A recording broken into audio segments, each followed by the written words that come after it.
He threw in the towel a couple of days ago. I think it's Aisha Young. Metropolitan Police were recently forced to pay her $7.5 grand because they kidnapped her off the street, kept her until 4 a.m. for carrying a placard against Israeli genocide on a demonstration in London.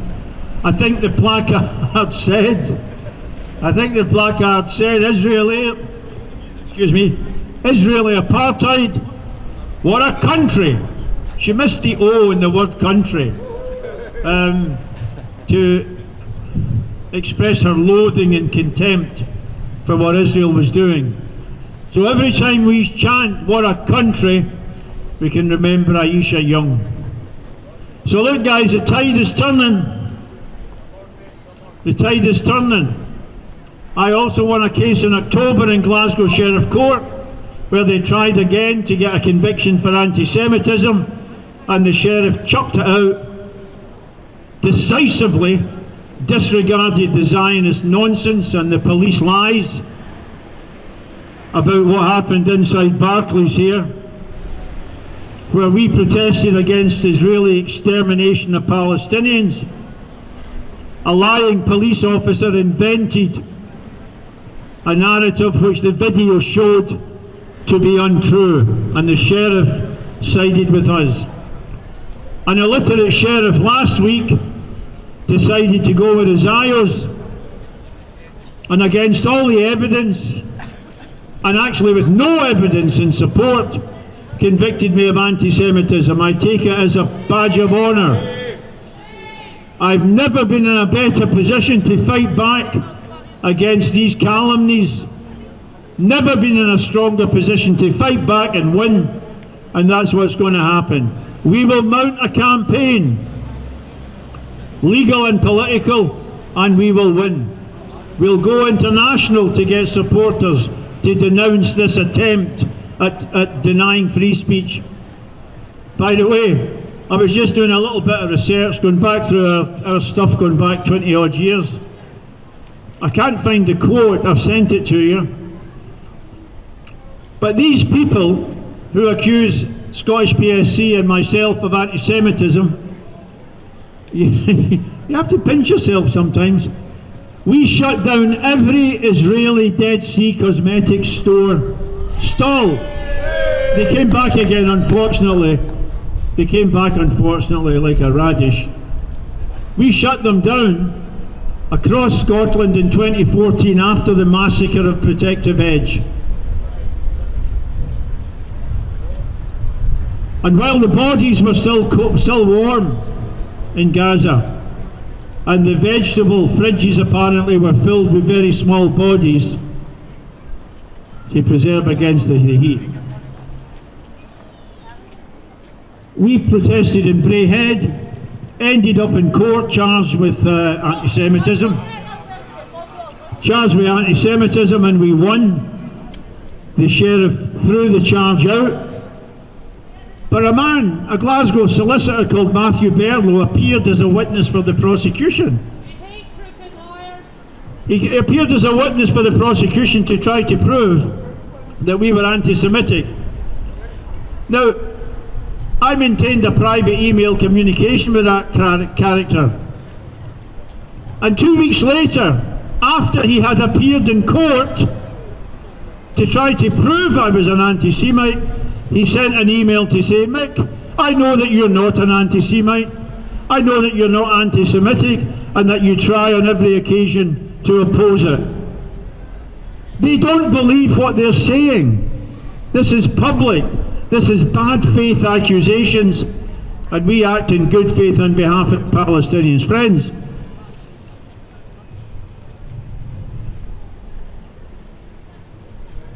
we are in a position where we are opposed to genocide, mass killing, slaughter of children, slaughter of journalists, slaughter of medical workers, slaughter of children, slaughter of Palestinians. An Israeli mass killer called Ariel Sharon was quoted by Noam Chomsky. He apparently said in a cabinet meeting, the only good Arab is a dead Arab. And that was reported by Avram Berg, a colleague in the cabinet. Now that explains pretty much every Israeli behaviour. That's what they believe, that's how they act, that's what they do. And if you've got a simple theory that explains everything, you're on the money. That's what it is. They just simply kill. A friend of mine from Palestine TV, he's got me on next Wednesday at 4 o'clock. A good friend, Osama, sent me a video, a 46-second video that you've probably seen elsewhere, of a Palestinian man praying at the side of the road, and a settler rams him with a vehicle and knocks him over, attacks him with a car, drives off, and the settler gets on with his day. There is no question of a charge, no question of an... Settlers can kill, and the police will always protect them, and the army will always protect them. Israel's a murderous state, a lawless state, a bandit state, and that's what we're up against with Starmer still continuing to send weapons. I've tried your patience enough, friends. It's great to be back to see all of you. I'm inspired by all of you. In our third year of genocide, Palestinians in the third year of genocide. Let's carry on fighting, friends. Free Palestine! Free Palestine! Free Palestine! 1, 2, 3, 4! Occupation no more! 5, 6, 7, 8! Israel is a terror state! Israel is a terror state! For humanity. We are health worker for justice, for liberation. And we are health worker against genocide, against occupation, and health worker against barbarism. We continue to gather here as advocates of human rights and as healers. We stand shoulder to shoulder with our health worker colleagues in Palestine. Our first duty has always been and will always be to save lives. And so we must shout into every silent chamber of power, release our colleagues right now. Palestinian health workers, doctors, nurses, paramedics, who have borne witness to the unspeakable, who have operated without anesthetic and mourned their own children between shifts, who are imprisoned by the Israeli occupation. Their only crime is saving lives during genocide. We demand their freedom. Their detention is an assault on every principle of medical neutrality, is a betrayal of the oath we all share. My friend, we must speak of those who have fallen. As we are coming to the end of this year, there is over 1,580 health workers have been slaughtered by Israel. Behind each number is a family shattered, is a dream extinguished, a child left without a parent left without their children. Behind each life lost is not just a tragedy, but a crime committed by the terrorist state of Israel, and fully supported politically, militarily, and financially by the UK government. But yet, even from beneath the rubbles, life and resolve emerge again in Gaza. Just a few days ago, my friends, in the heart of the ruin and the carnage in Gaza City, we witnessed one of the greatest acts of resistance. Not with weapons, but with certificates. 170 new doctors graduated in Gaza. 170 new doctors graduated in Gaza. They earned their credential from the Ministry of Health in a ceremony held in the garden of the devastated Al-Shifa hospital. Palestinians gathered among these ruins, celebrating these graduates, while the scars of Israeli attacks surround them in every corner. This is the unbreakable spirit that Israel is trying to bomb into submission. They bomb a hospital, and Gaza build a medical school in the ashes. They kill our colleagues, and 170 more step forward to take their responsibility to rebuild Gaza and Palestine. This act of defiant hope is the clearest indictment of the crime the world is witnessing. And let us name this crime. It is the genocide. World experts in international law have declared it. The United Nations' highest body have warned of it. And the Scottish government, with a little bit of moral courage, acknowledged it, but did not act on it. The evidence is not hidden. It is written in the mass graves at the hospitals, in the targeted destruction of all healthcare worker facilities, in the calculated starvation of the population, and in the killing of our colleagues, the 1,580 healers. So we must ask, why does the UK government deny what the world sees? The answer is simple, my friends, and is damning at the same time. Because they are complicit in these crimes. So to acknowledge the genocide is simply to indict themselves. They are partners in this crime, arming it, funding it, providing diplomatic cover. Their denial is clearly not based on facts, but based on fear of the legal and historic judgment that will inevitably come. So we say, your denial will crumble under the weight of the undeniable. My friend, this policy of trying to silence our colleagues in Gaza extends beyond Gaza's borders. If we look around us in the UK health workers are also in fact under attack. Colleagues, consultants, GPs, even medical students facing investigations, legal threats, and professional attacks for speaking the truth, for saying ceasefire, for acknowledging the genocide, for acknowledging the genocide. Thank you very much for your generosity. For upholding the very medical ethics that demand we speak of the wounds we see. They want to frighten us into complicity, but we are health workers, we are healers. We diagnose and we treat the problems. We actually treat the root cause of the problem, that is the occupation and the injustice. This is like cancer, which will affect all of us if we do not take an action. We will not be silent about this cancer of conscience invading our own institutions here in the UK. As been mentioned earlier, we have to also mention again the bravest among us here in the UK are the prisoners for Palestine, the hunger strikers.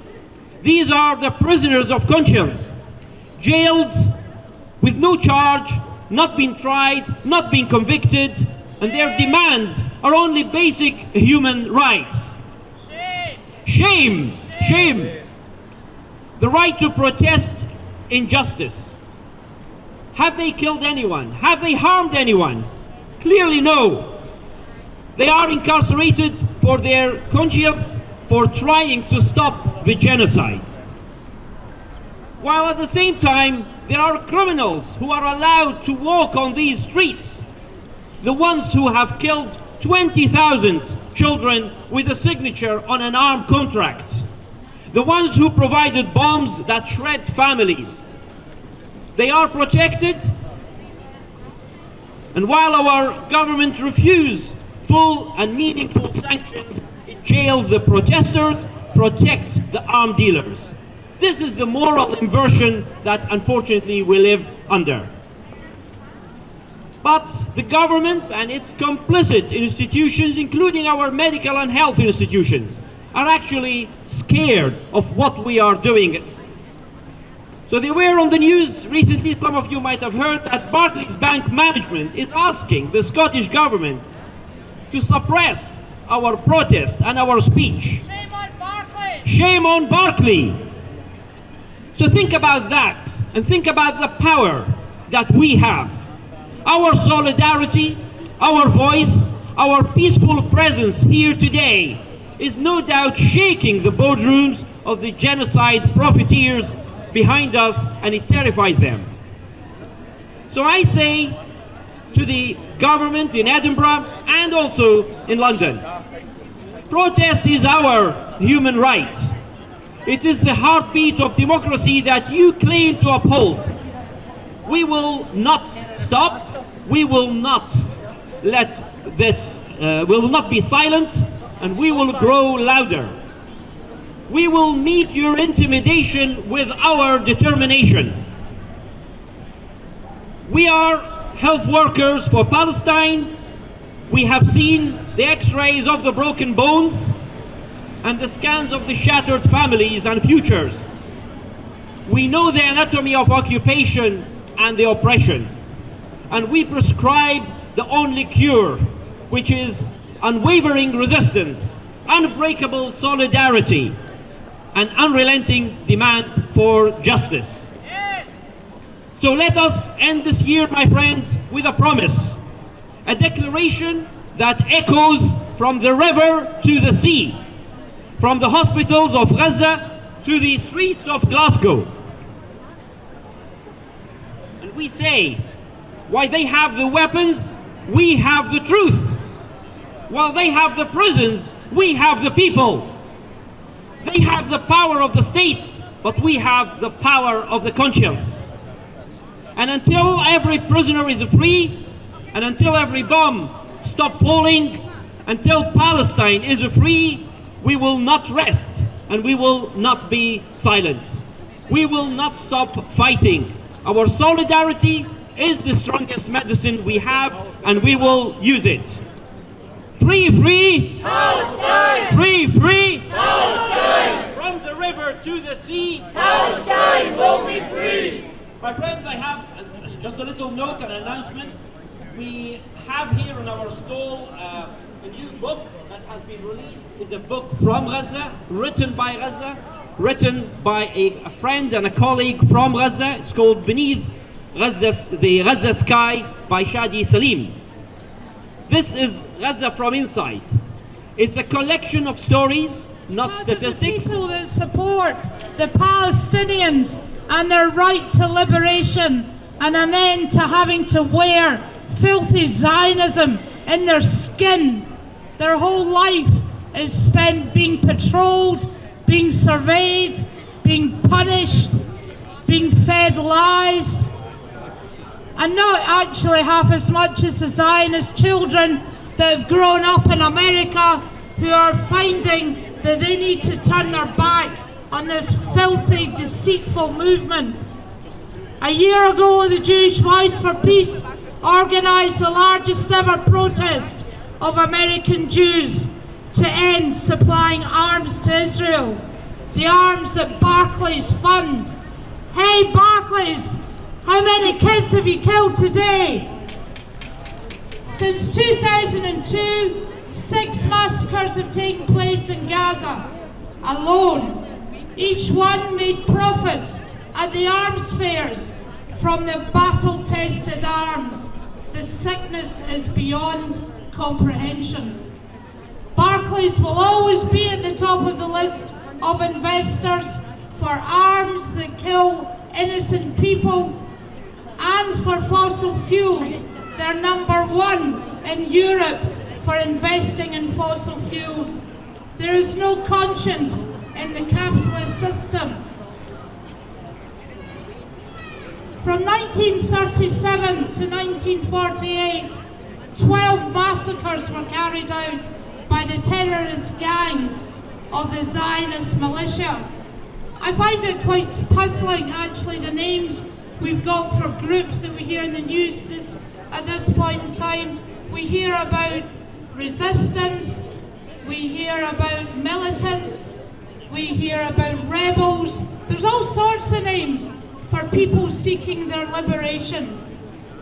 However, the Zionist militia carried on from when they started to enter Palestine in the mid-1800s.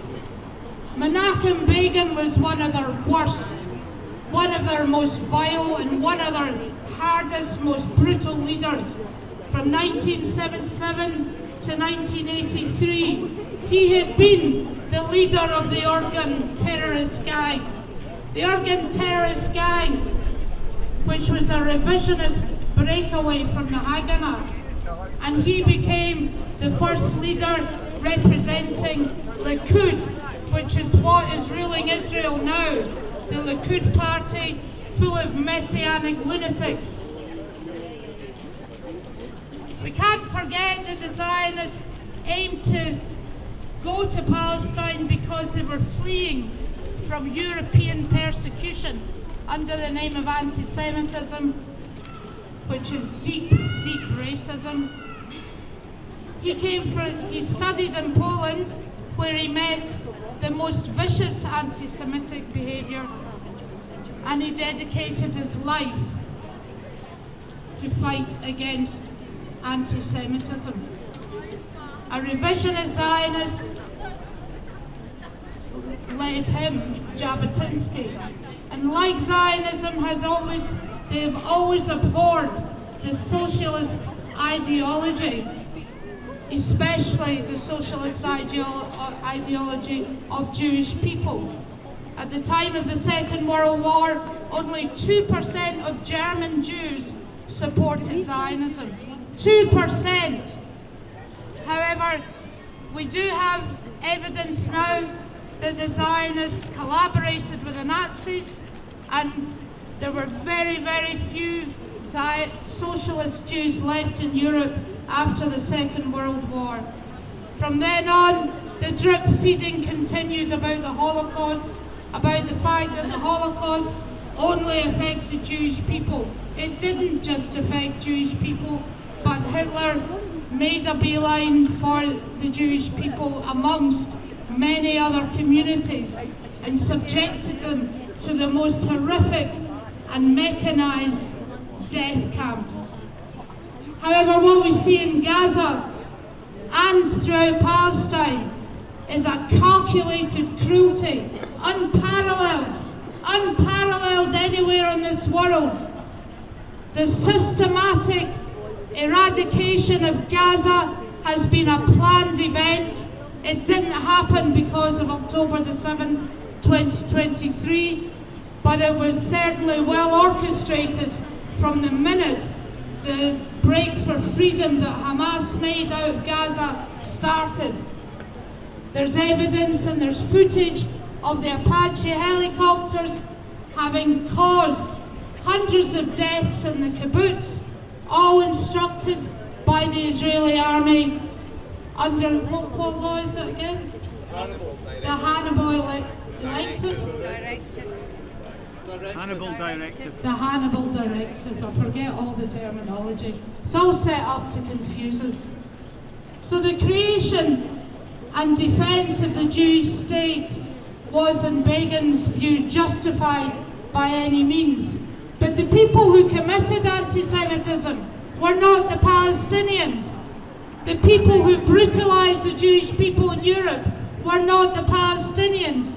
The Palestinians lived in Palestine for thousands of years before any European Zionist set foot in their land. And prior to being heralded as a Prime Minister for the freak state, the British government had a sizable bounty in its head for the massacre of British UK government that were in the Camp David Hotel.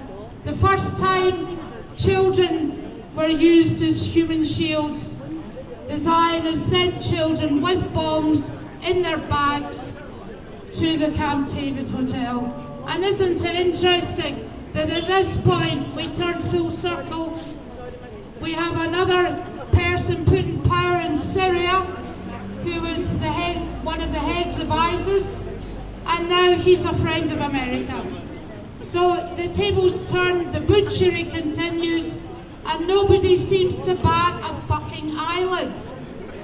And people like the Friends of Israel here who stand up in court and say they're scared of us, they're scared of peaceful protesters. Well, I don't see any evidence of that, and I'm shocked that it was believed. He stalks us every week. We're peaceful protesters.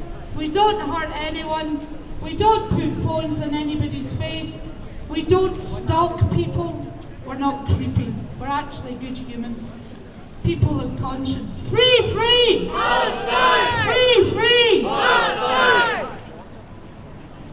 So Menachem Begin died, how sad, in 1992, and it's recorded that he died a broken man, tortured by feelings of guilt and remorse.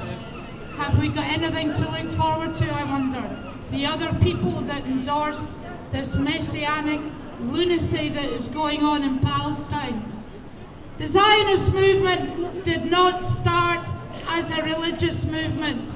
It had nothing to do with Judaism. It was a political structure. It was a political movement. And the Balfour Declaration is evidence of that. They had to get the support of the UK government to say, oh great, what did the UK government say? We will have our own little Ulster in Palestine. Another group of heartless, merciless freaks. And they continue to this day. The British still support the Zionist movement in their endeavours to take the Palestinians away from their land. The list of massacres from 1937 to the present day are horrific, and they're unrelenting. We have the monument at the Kelvin Grove Art Gallery for the Deir Yassin massacre, which was a most terrifying experience for a village of people who had done nothing to anybody. They were being ripped apart, they were being torn, they were being chased, they were being shot, they were being stabbed. And it's only got more brutal as the technology has improved in the arms industry, which actually all seems to centre around how the arms perform in Palestine towards the Palestinians that keeps the arms industry growing. Free, free! Palestine! Free, free! Palestine! From the river to the sea! Palestine will be free! I'm gonna get to the guilty game! Barclays Bank, you can't hide! Barclays Bank, you can't hide! Because your profits are covered! Your profits are covered! Free, free! Free, free! Viva, viva! Viva, viva! From the river to the sea! From the sea to the river! Hey, Barclays, what do you say? Hey, Barclays, what do you say? Barclays Bank, you can hide. Barclays Bank, you can hide. Because your profits are covered. Your profits are covered. Free, free. Free, free. Viva, viva. Viva, viva. From the river to the sea. From the sea to the river. Hey, Barclays, what do you say? Hey, Barclays, what do you say? Barclays Bank, you can hide. Barclays Bank, you can hide. Free, free. Free, free. Free, free. Free, free. Free, free. Hey, Barclays, what do you say? Hey, do you say? Hey, Barclays, what do you say? Hey, Barclays, what do you say? Free, free, free, free, free, free, free, free, free, free. 1, 2, 3, 4. Occupation no more. 5, 6, 7, 8. Israel is a terrorist. 1, 2, 3, 4. Occupation no more. 5, 6, 7, 8. Israel is a terrorist. 5, 6, 7, 8. Israel is a terrorist. 9, 10, 11, 12. Israel can go to hell. Free, free, free, free, free, free, free, free, free, free, free, free, free, free, free, free. 1, 2, 3, 4. Occupation no more. 5, 6, 7, 8. Israel is up. Israel is up. Israel is up. Israel is up. Israel is up. Israel is up. Israel is up. Israel is up. Israel is up. Israel is up. Israel is up. Israel is up. Free, free. Free, free. Free, free. Free, free. Viva, viva. Viva, viva. Free, free. Free, free. Israel is up. Israel is up. Israel is up. Israel is up. Israel is up. Israel